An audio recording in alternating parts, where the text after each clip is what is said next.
भारत माता की। भारत माता की। भारत माता की। दावणगेरे ಮತ್ತು ಹಾವೇರಿಯ ಸೋದರ ಸೋದರಿಯರಿಗೆ ನನ್ನ ನಮಸ್ಕಾರಗಳು। मैं ताई भुवनेश्वरी और इस क्षेत्र के सभी पवित्र मठों को श्रद्धापूर्वक प्रणाम करता हूं। साथियों, कर्नाटका ने 26 अप्रैल की वोटिंग से कांग्रेस में कोहराम मचा दिया है। मैं आज हिंदी में बोलूं तो चलेगा ना? आज कोई भाषांतर करने वाला नहीं रखा है, क्योंकि मुझे मालूम है कि आपका मेरे प्रति इतना प्यार है, इतना प्यार है कि आपको शब्दों को कभी समझने की जरूरत नहीं रही है। भाषा हमारे बीच कभी दीवार नहीं रही है। क्यों? हमारा दिल का नाता बन गया है।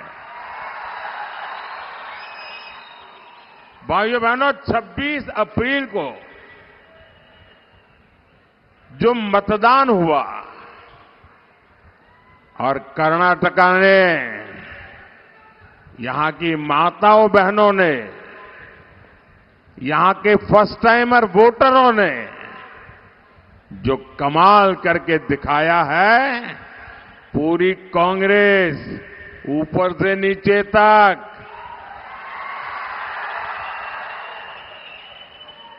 बहुत परेशान हो गई है। साथियों, पूरी कांग्रेस इस कोशिश में लगी है कि 7 मई को कुछ तो ऐसा हो ताकि कम से कम एक खाता तो खुल जाए। उनके लिए इस बार दिल्ली में खाता खुलने की संभावना खत्म हो गई है। लेकिन दावणगेरे का ये विशाल जन समर्थन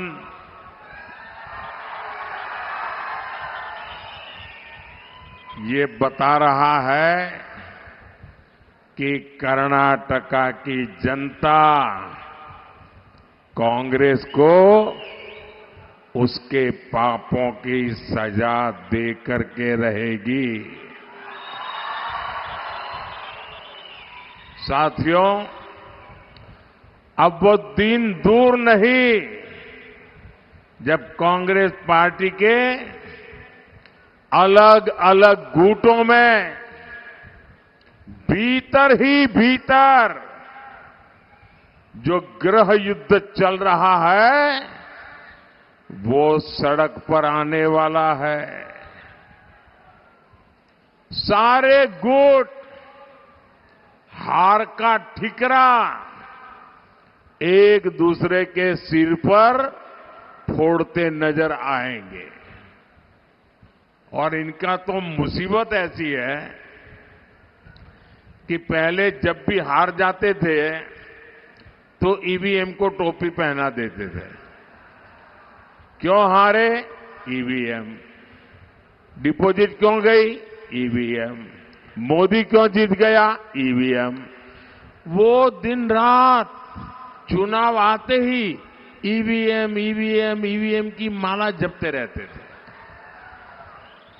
अब परसों सुप्रीम कोर्ट ने ऐसा चाटा मारा है, ऐसी थप्पड़ मारी है कि अब उनके लिए परेशानी है कि अब तक तो ईवीएम का नाम देकर के अपने कार्यकर्ताओं को मोरल बूस्टिंग के लिए काम कर लेते थे। अब उनकी मुसीबत है, अब ये ईवीएम वाला बहाना भी तो सुप्रीम कोर्ट ने ले लिया। अब हार जाएंगे तो बोलेंगे क्या? आज पूरी कांग्रेस चुनाव हार जाए तो क्या बयान देना, उसके ड्राफ्टिंग में लगी हुई है, तैयारी कर रहे हैं। साथियों, मैं कर्नाटका में जहां जहां गया हूं, मुझे तमिलनाडु के चुनाव में जाने का अवसर मिला, मुझे केरल में जाने का अवसर मिला, मैं कश्मीर से कन्याकुमारी तक हिंदुस्तान के हर कोने में गया हूं। मैं 2014 में भी जाता था, 2019 में भी आया था, लेकिन 2024 का मिजाज ही कुछ अलग है।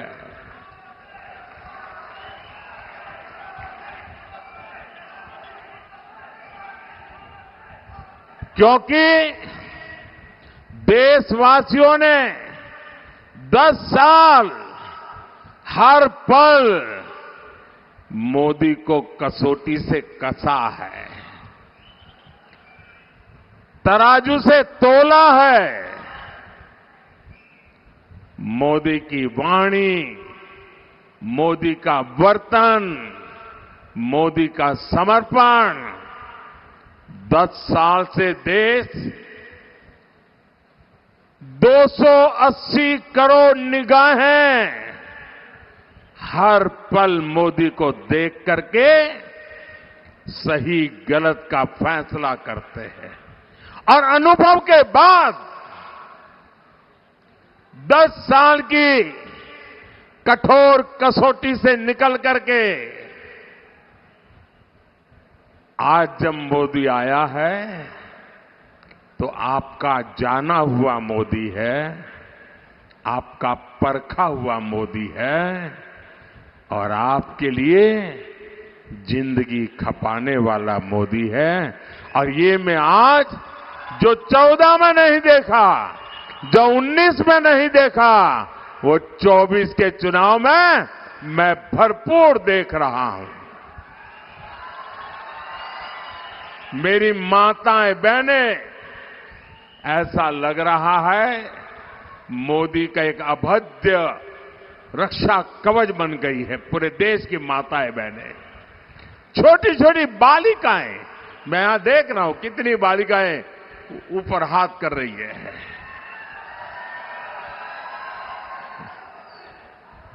भाइयों बहनों,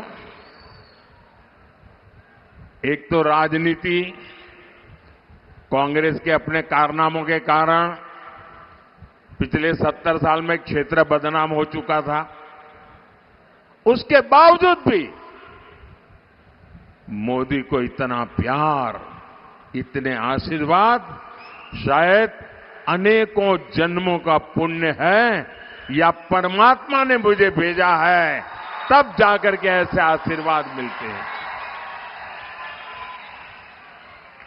मैं किस किस का आभार व्यक्त करूं, मेरे पास शब्द नहीं है। क्या मैं परमात्मा का आभार व्यक्त करूं? क्या मैं जनता जनार्दन का आभार व्यक्त करूं? क्या मैं गांव गरीब का आभार व्यक्त करूं? क्या मैं मेरे देश के नौजवानों का आभार व्यक्त करूं? मेरे पास आपके इस प्यार को व्यक्त करने के लिए, आभार बताने के लिए आज शब्द कम पड़ रहे हैं। सिर्फ और सिर्फ आज मेरे पास है तो एक है जिसमें शब्द नहीं है, संवेदना है, जिसमें पूरी तरह मेरा मौन समर्पण है। और मेरे पास एक ही रास्ता बचा है कि देशवासियों को सदा सर्वदा सर झुका करके प्रणाम करता रहूं।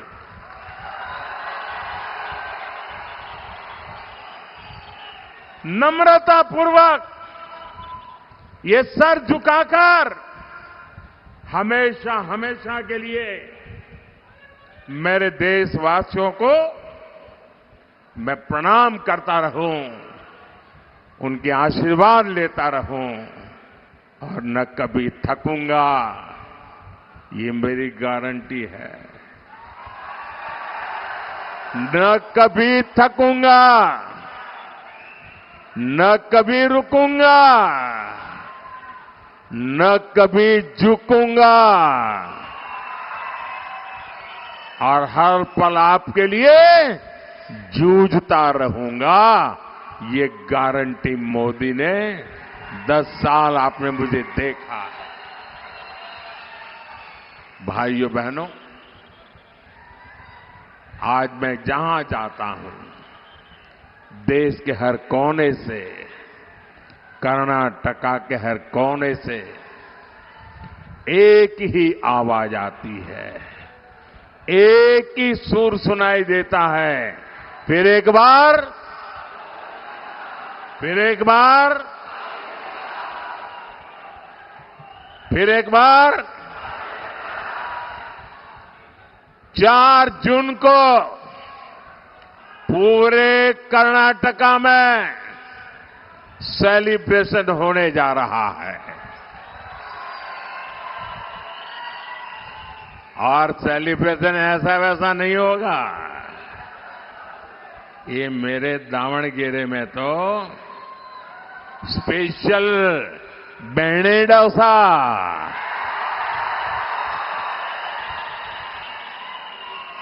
अभी से तैयारी कर लो भाई।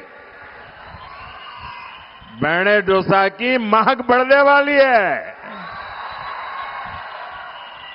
साथियों, आज एक और बीजेपी सरकार देश को आगे लेकर जा रही है।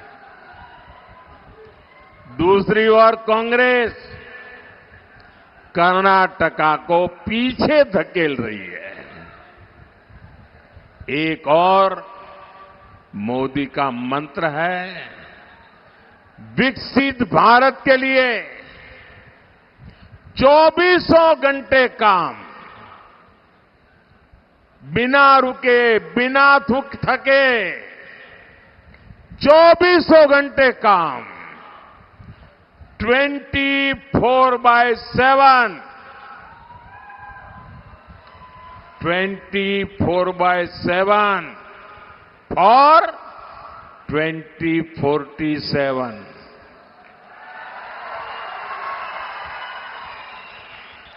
और दूसरी ओर कांग्रेस का वर्क कल्चर है, ब्रेक करो या तो ब्रेक लगाओ।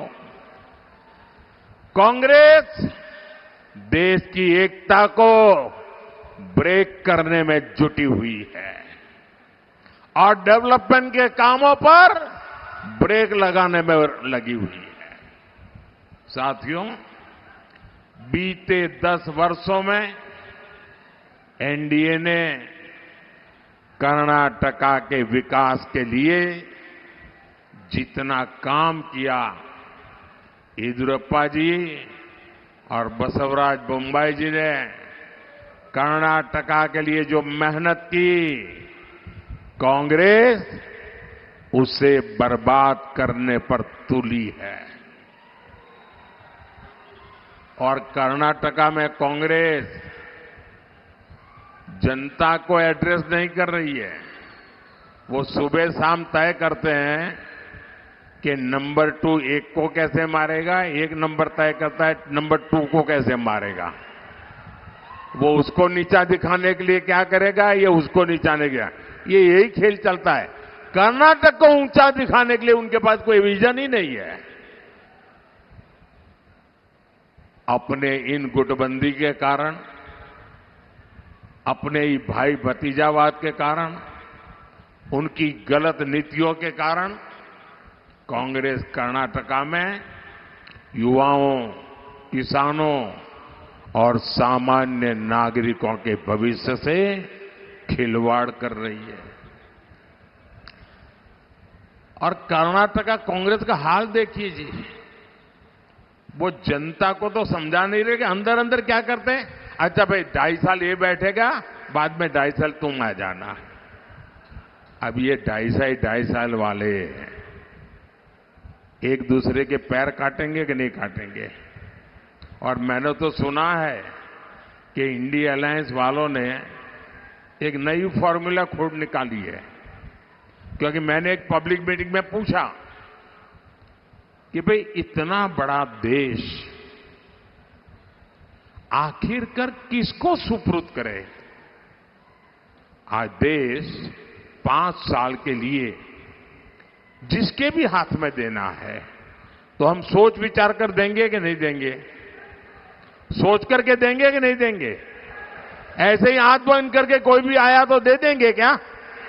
दे देंगे क्या? बराबर विचार करेंगे भाई ये देश संभाल पाएगा नहीं संभाल पाएगा, क्या करेगा क्या नहीं करेगा, सारा ट्रैक रिकॉर्ड देखेंगे कि नहीं देखेंगे। अब मैं उनको पूछता हूं, बताओ तो सही, आपके पास कौन नाम है जिसको देश के लोग देश उसको सुपुर्द कर सके? कोई नाम है क्या? कोई नाम है क्या उनके पास? आप ऐसे अंधेरे में बिना नाम को वो कुछ भी करें, आप स्वीकार कर लेंगे क्या? देश स्वीकार करेगा क्या? भाइयों बहनों, और इसलिए उन्होंने एक फॉर्मूला निकाली है। अब सबको कैसे संतोष देना, और इसलिए 5 साल अगर उनको मौका मिल जाए तो उन्होंने अपने सभी साथी पार्टियों को कह दिया है कि हर एक को 1-1 साल के लिए पीएमशिप मिलेगा। यानी 1 साल 1 पीएम, दूसरे साल दूसरा पीएम, तीसरे साल तीसरा पीएम, चौथे साल चौथा पीएम, 5वें साल 5वां पीएम। मुझे बताइए भाई क्या होगा आपका? क्या होगा मुझे बताइए। क्या आपको ऐसी चीजों से देश का भला दिखता है? आपको आपका भला दिखता है? आपके बच्चों का भला दिखता है? अब ऐसे लोगों के लिए वोट बिगाड़ सकते हैं क्या हम? बिगाड़ सकते? वोट बर्बाद कोई कर सकता है क्या? मेहरबानी करके आपका वोट बहुत मूल्यवान है, बर्बाद मत करना भैया, गलती से भी मत करना। भाइयों बहनों, कर्नाटका में कांग्रेस ने नई एजुकेशन पॉलिसी पर ब्रेक लगा दिया। बताइए, 30 साल के बाद देश के 20 लाख से ज्यादा लोगों ने मनोमंथन किया। कर्नाटका के ही बहुत बड़े वैज्ञानिक के नेतृत्व में नई एजुकेशन पॉलिसी बनी, लेकिन उनकी वोट बैंक की राजनीति को खुश करने के लिए उन्होंने उसको भी रद्द कर दिया, और इसका बहुत बड़ा नुकसान हमारे देश के युवा पीढ़ी को हुआ है। आपके बच्चों के भविष्य पर इन्होंने ताला लगा दिया है। मेरे भाई बहन, मैं बड़े दर्द के साथ कह रहा हूं, बड़ी पीड़ा के साथ कह रहा हूं। अरे भाई, राजनीतिक मतभेद हो सकते हैं, लेकिन हम में से किसी को भी जनता जनार्दन के भविष्य को तबाह करने का अधिकार नहीं है। लेकिन ये लोग, इनको आपसे कोई लेना देना नहीं है। यहां हेल्थ सेक्टर की बात हो, इरिगेशन की बात हो, सब पर राज्य सरकार ने पूरी तरह डंडा चलाया, बंद करवा दिया। भगवान बसवेश्वरा की इस धरती पर इस तरह डेमोक्रेसी के खिलाफ काम करके कांग्रेस बहुत बड़ी गलती कर रही है, बहुत बड़ा पाप कर रही है। साथियों, आज कर्नाटका कांग्रेस के उसी गवर्नेंस मॉडल का शिकार बन चुका है। जिस तरह इन्होंने 6 दशकों तक देश को चलाया था, कांग्रेस ने देश में करप्शन बढ़ाने और लाखों करोड़ के घोटालों का घोर पाप किया है।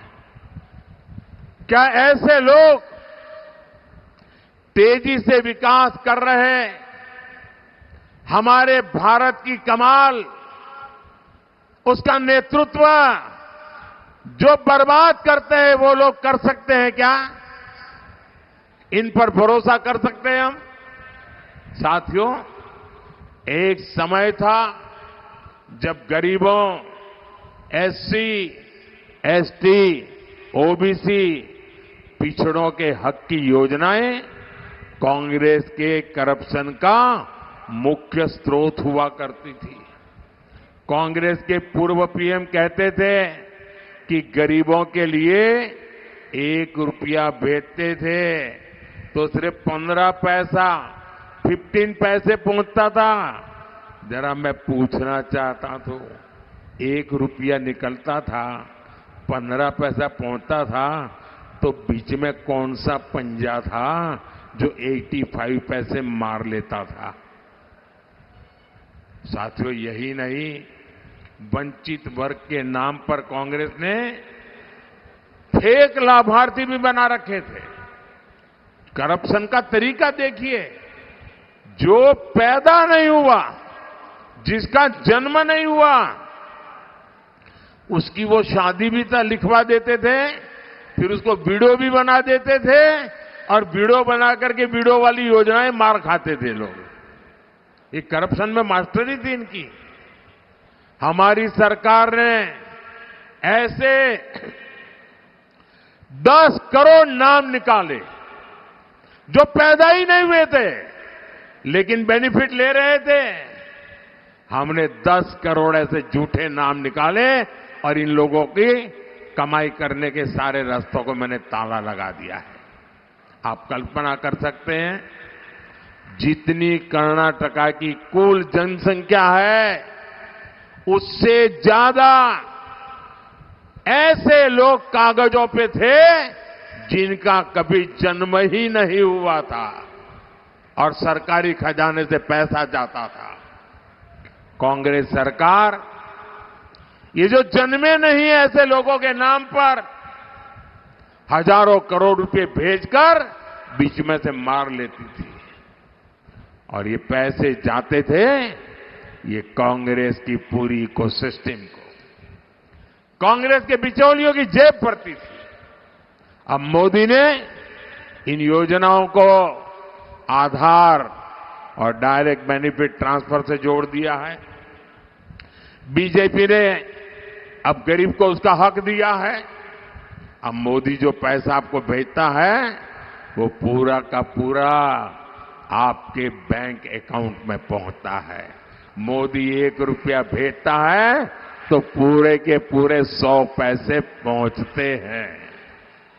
साथियों, गरीब कल्याण की योजनाओं का सबसे बड़ा लाभार्थी गरीब, पिछड़ा, दलित, आदिवासी और हमारी माताएं बहनें हैं।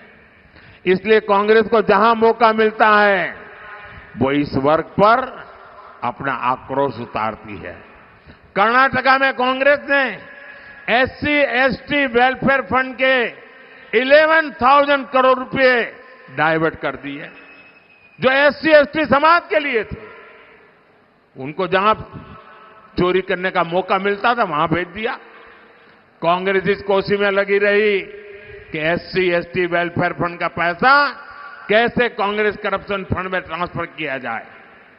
साथियों, किसानों को किसान सम्मान निधि में 4,000 रुपये कर्नाटका की बीजेपी सरकार देती थी। कांग्रेस ने जैसे ही यहां सरकार बनाई उसने किसानों का ये 4,000 रुपीज भी उस पर ताला लगा दिया, भेजना बंद कर दिया। अब जो मैं दिल्ली से भेजता हूं वो 6,000 रुपया जाता है। कर्नाटका की बीजेपी सरकार ने जो 4,000 दिया था ये कांग्रेस वालों ने मना कर दिया। मैं समझ नहीं पा रहा हूं उनको देश के किसानों से, कर्नाटका के किसानों से क्या दुश्मनी है, क्या नफरत है किसानों के प्रति इनकी। कांग्रेस अब तो कर्नाटका में ओबीसी समाज का आरक्षण भी तुष्टीकरण के लिए, वोट बैंक के लिए बांट रही है। साथियों, 10 साल से दिल्ली की कुर्सी से बाहर बैठी कांग्रेस ने देशवासियों को लूटने के लिए नई नई प्लानिंग कर दी है।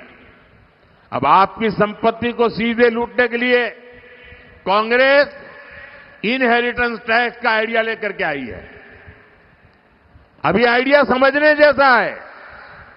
उनके गुरु ने अमेरिका से घोषणा की है और उनके एक वित्त मंत्री 2011 में भी कह चुके हैं। यानी ये क्या चीज लाने वाले हैं, आप चौंक जाएंगे। जो भी हिंदी समझते हैं, वो जो हिंदी नहीं समझते उनको जरूर समझाएं। ये मैं आपकी चिंता करने के लिए बोल रहा हूं भाई। इन्होंने क्या, हमारा देश कैसा है, हर मां बाप जिंदगी भर मेहनत करता है और मन में एक इच्छा रहती है कि जो कुछ भी कमाया है उसमें से कुछ बचाएंगे और मरने के बाद बच्चों के काम आए इसलिए रखेंगे। ऐसा करते हैं कि नहीं करते हैं? हर कोई पैसा बचाता है कि नहीं बचाता है? बच्चों के लिए कुछ न कुछ रखता है कि नहीं रखता है? अब इन्होंने ऐसा नियम लाने वाले हैं कि आप कितनी ही मेहनत करो, कितनी कठिनाई से जो कुछ भी जमा किया है वो सीधा सीधा अपने बच्चों को नहीं दे सकते हो। आधे से ज्यादा 55%, 55% ये कांग्रेस वाले आए तो एक ऐसा कानून बनाकर उस पर टैक्स लगा देंगे। आपकी कमाई की हुई पैसों के वो डाका डालेंगे और आप अपने संतानों को आधा भी नहीं दे पाओगे। जिन लोगों ने पूरी की पूरी पार्टी विरासत में अपने बच्चों को सौंप दी, वो आपकी मेहनत से कमाई हुई कमाई, आपकी विरासत आपके बच्चों को देना नहीं देते हैं। साथियों, विकास के लिए ये जो खतरे लेकर के आ रहे हैं, इन लोगों से चौकन्ने रहने की जरूरत है। भाइयों बहनों, मुझे बताइए, किसी भी प्रदेश में अगर लॉ एंड ऑर्डर ठीक नहीं है तो कोई इन्वेस्टमेंट करने आएगा क्या? कोई कारखाना खोलेगा क्या? कोई हिम्मत करेगा क्या? कोई नहीं करेगा। अरे आपके पास गाड़ी है, बंगला है, सुख चैन की जिंदगी है, सब कुछ है, लेकिन शाम को घर के बाहर जाएं और रात को जिंदा लौटेंगे नहीं तो घर का क्या, उस कारखाने का क्या, उन पैसों का क्या? आज कर्नाटका को कानून व्यवस्था की स्थिति गंभीर होती जा रही है और कांग्रेस का ट्रैक रिकॉर्ड कानून का व्यवस्था के विषय में गंभीर रूप से गुनाहित है। ये कर्नाटक का हर नागरिक आज असुरक्षा महसूस कर रहा है। कैफे में बम ब्लास्ट हो गया और कांग्रेस घोषणा कर देती है ये तो गैस का सिलेंडर का बोतल फूट गया था। बताओ, ये कर्नाटका के लोगों को क्या समझते हैं? क्या कर्नाटका के लोगों के दिमाग में ऐसा झूठ भर सकते हो तुम? फिर आगे क्या कहा उन्होंने? वो सिलेंडर वाली बात चली नहीं तो फिर दूसरा निकाला और क्या कहा कि ये तो बिजनेस राइवलरी थी और इसलिए बिजनेस राइवलरी में ये फटाका फोड़ा है। आप कल्पना कर सकते हैं, ये तो बम धमाके के ट्रायल शुरू किए हैं। कर्नाटका की जिंदगी को खतरे में डालने का ये खेल शुरू हो चुका है भाइयों। हुबली में दिन दहाड़े कॉलेज कैंपस में एक बेटी की हत्या हो जाए और कांग्रेस उसमें भी वोट बैंक ढूंढती रही। इस घटना ने कर्नाटका के सामान्य परिवारों के लिए बहुत बड़ी चिंता खड़ी की है, टेंशन पैदा किया है। हर मां बाप सोचते हैं कि बेटी बाहर भेज दें या न भेजें, अकेली जाएगी तो पता नहीं क्या होगा। साथियों, नेहा की हत्या ये सामान्य घटना नहीं है।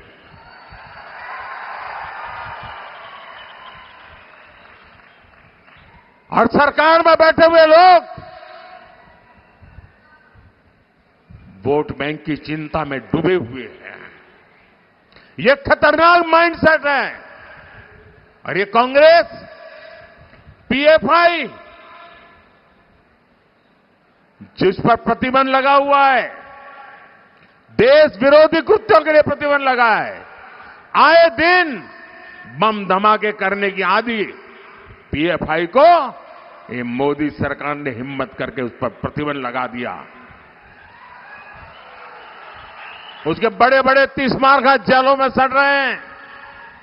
लेकिन कांग्रेस पार्टी चुनाव जीतने के लिए ये पीएफआई के पुराने लोगों के साथ गठबंधन करके उनको बढ़ावा दे रही है। साथियों, विकास की ऐसी स्थिति हो नहीं सकती कि विकास हो। और आज अगर देश में सुरक्षा की अगर कोई गारंटी है तो उसका नाम मोदी है। विकास की कोई गारंटी है तो उसका नाम मोदी है। भाइयों बहनों, ये मोदी हैं। अब आप 10 साल से मुझे देख लिया है, घर में घुस करके मारता है जी।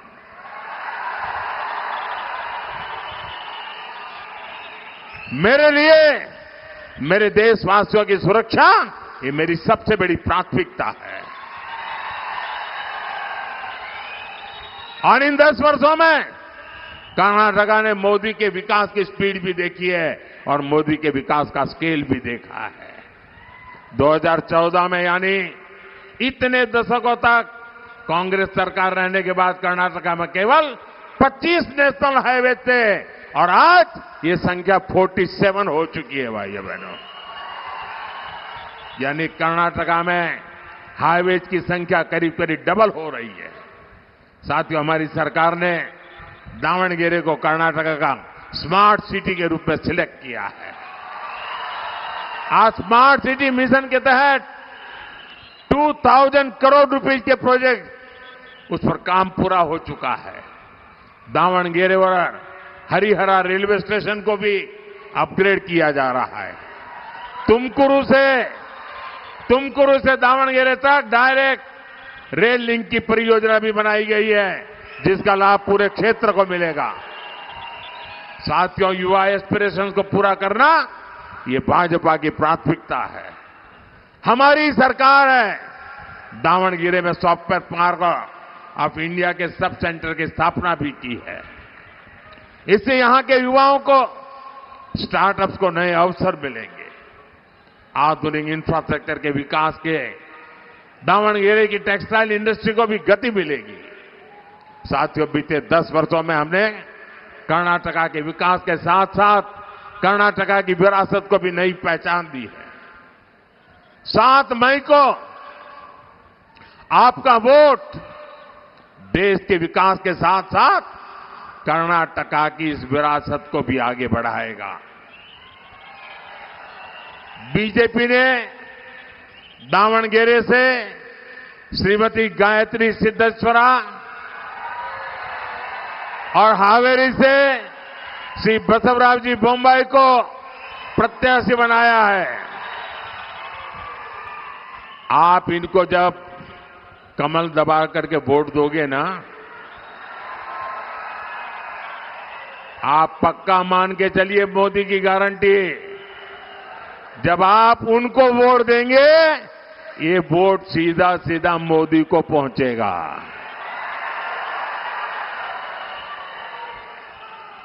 आपका एक एक वोट मोदी के संकल्पों को मजबूत करेगा। आपका एक एक वोट भारत की मजबूती का आधार बनेगा। और इसलिए मैं आज आपसे आशीर्वाद मांगने आया हूं। मैं आज आपसे कुछ मांगने आया हूं। और मेरा आपको अनुरोध है, गर्मी कितनी ही क्यों न हो, मत का अधिकार का उपयोग पूरा का पूरा कीजिए। पुराने सारे रिकॉर्ड ब्रेक करने वाला मतदान कीजिए। पूरे देश में नाम कमाया जाए इतना मतदान करिए। घर घर जाएंगे, मतदान कराएंगे, पोलिंग बूथ जीतेंगे। अच्छा, मेरा एक काम करेंगे, जरा हाथ ऊपर करके बताइए तो मैं बताऊं। मेरा एक काम करेंगे, पक्का करेंगे। एक काम करना, ज्यादा से ज्यादा परिवारों में जाना, मेरी तरफ से जाना है और जाकर के कहना कि मोदी जी आए थे, मोदी जी ने आपको प्रणाम भेजा है, मेरा प्रणाम पहुंचा देना। हर परिवार को मेरा प्रणाम कह देना। मेरे साथ बोलिए, भारत माता की, भारत माता की, भारत माता की। बहुत बहुत धन्यवाद।